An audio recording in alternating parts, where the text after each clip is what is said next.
Hello friends, welcome to Proud to be a Nurse. This is Medical Surgical Nursing Part 2 for Part 1. Link description पे दिया हुआ है, आप जाके देख सकते हैं। Question number 11, lumbar vertebral disc herniation commonly in option A L2 L3, option B L4 L5, option C between L1 and L2 and option D L5 and S1। So इसका आंसर है option D, L between lumbar 5 and sacrum 1। चलिए इसकी pick देखते हैं। ये देखिए, ये normal disc होती है, ये नॉर्मल डिस्क है और ये डीजेनरेटिव डिस्क है। इसका डीजेनरेशन स्टार्ट हो गया है और ये स्लोली प्रोट्रूजन हो चुका है यहाँ पे, और यहाँ पे पूरा प्रोट्रूजन हो गया है, हर्निएशन हो गया है। ये most commonly between L5 and S1 होती है। बाकी हो कहीं भी सकती है, किसी के भी बीच में, लेकिन मोस्ट कॉमनली जो होती है वो बिटवीन L5 एंड S1 के बीच में होती है।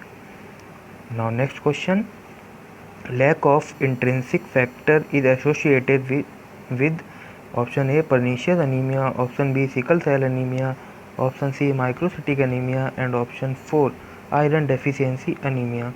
सो लैक ऑफ इंट्रिंसिक फैक्टर होता है पर्नीशियस एनीमिया में। So this is right answer. Now the next question is which of the following is the best source of vitamin B12। Vitamin B12 का best source क्या होगा? Option A है green leafy vegetables, option B broccoli, option C cauliflower and option D meats and dairy products. So friends, vitamin B12 होता है meats and dairy products में। Vitamin B12 animal products में मिलता है, ना कि वेजिटेबल में। So this is the right answer.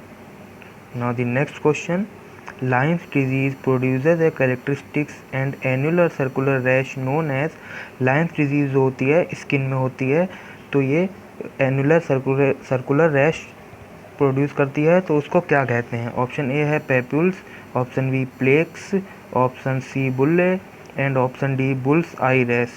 So friends, इसका राइट आंसर है बुल्स आई रैश।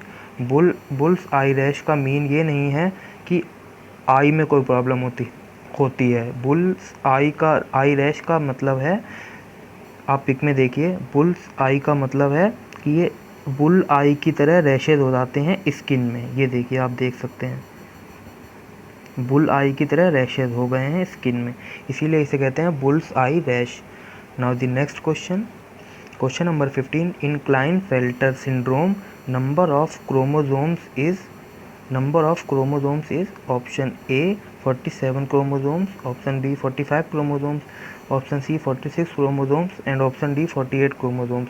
सो क्लाइनफेल्टर सिंड्रोम में ट्राइजोमी हो जाती है लास्ट सेट ऑफ क्रोमोसोम्स की, जो कि सेक्स क्रोमोसोम होते हैं, उसकी ट्राइजोमी हो जाती है। सो टोटल हो जाते हैं 47। The right answer is 47। अब क्लाइनफेल्टर सिंड्रोम में क्या हो जाता है, हम इसके सिम्टम देख लेते हैं थोड़े बहुत। इसमें क्या हो जाता है, ये मेल्स में होता है। इसमें क्या होता है, मोस्ट कॉमन होता है ब्रेस्ट डेवलपमेंट होता है और टेस्टिकुलर एट्रोफी हो जाती है, सही से टेस्टिस डेवलप नहीं हो पाते हैं। फीमेल टाइप प्यूबिक हेयर्स होते हैं। Tendency to lose chest hairs lose होते हैं और टॉल स्ट्रक्चर होता है। ये मेन होते हैं, स्ट्रक्चर टॉल होता है। Now the next question is Down syndrome increase risk of क्या होता है डाउन सिंड्रोम में? Option A leukaemia, option B Hirschsprung disease, option C tracheoesophageal fistula and option D exstrophy of bladder. So the right answer is Hirschsprung disease. इसे mega colon भी कहते हैं। इसमें क्या होता है, कोलोन बड़ा हो जाता है, मेगा हो जाता है। तो this is the right answer due to Down syndrome. Now the next question is question number 17, Down syndrome occurs due to option A trisomy 21, option B translocation 24, option C translocation 23 and option D all of the above. So इसका right answer friends आपको comments box में बताना है। Haemophilia is associated with option A X chromosomes, option B Y chromosomes, option C chromosomes 11 and option D chromosomes 21। So haemophilia होता है blood disorder जो कि X chromosome से होता है, एसोसिएटेड होता है। तो this is the right answer.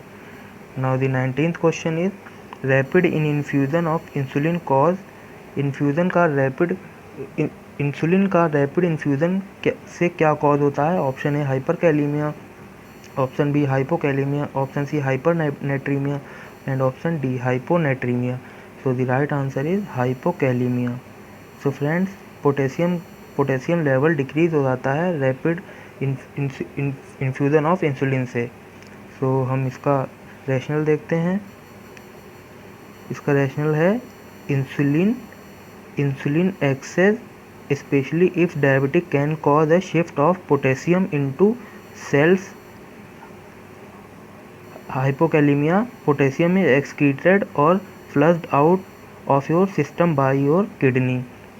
So इसमें क्या हो जाता है फ्रेंड्स? इसमें ये हो जाता है कि शिफ्ट ऑफ पोटेशियम हो जाता है सेल्स में, और सेल से एक्सक्रीट हो जाता है through urine bye kidney. Question number 20, this is last question. What is gout? Gout क्या है? गाउट के बारे में हम पहले भी डिस्कशन कर चुके हैं। तो इसके ऑप्शन हैं A vascular disorder, option B a degenerative disorder, option C a renal disorder and option D a metabolic disorder. So gout में क्या हो जाता है? Accumulation of uric acid. तो यूरिक एसिड हो जाता है accumulation. So this is the right answer. Metabolic disorder होता है। सो फ्रेंड्स, अभी हो तो वीडियो को लाइक कर लीजिए। अगर आप चैनल पर नए हो तो चैनल को सब्सक्राइब कर लीजिए और बेल आइकन भी दबा दीजिए। Thank you.